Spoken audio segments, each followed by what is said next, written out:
Before start this video, please subscribe my channel and click on bell icon. Thanks. Ahmedabad, 28th May 2023, Sunday. Today Meghraja has celebrated across the state including Ahmedabad, Patan.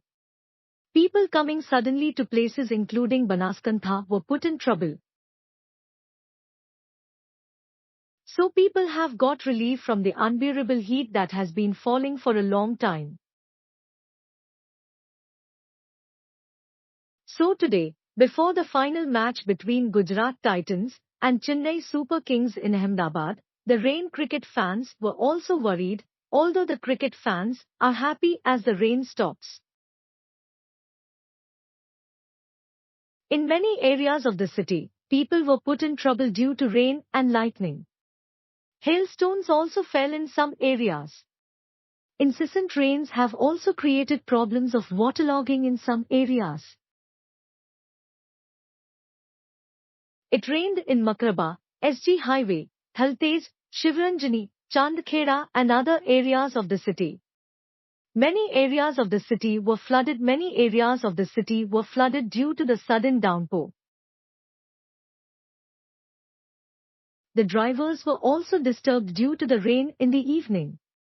In Ahmedabad, areas including Makarba, SG Highway, Thaltej, Shivaranjani, Chandkheda, Motera, Vastrapur, Satellite, Nawa Wadj received rain along with lightning. So still the lightning strikes are seen continuously. Cricket fans were disappointed. The cricketing Russians were disappointed by rain before the match at the Narendra Modi Stadium at Modhera in Ahmedabad today. Heavy rain cast a cloud of danger over the match, though cricket lovers were jubilant as the rain stopped. Hail fell in West Ahmedabad in western areas of the city. Rain is lashing with strong winds on Satellite, Vastrapur, Bhopal, SG Highway. So hail is also falling in some areas. Drivers and pedestrians are in trouble due to hailstorm. Thanks for watching. Please subscribe for more sports updates.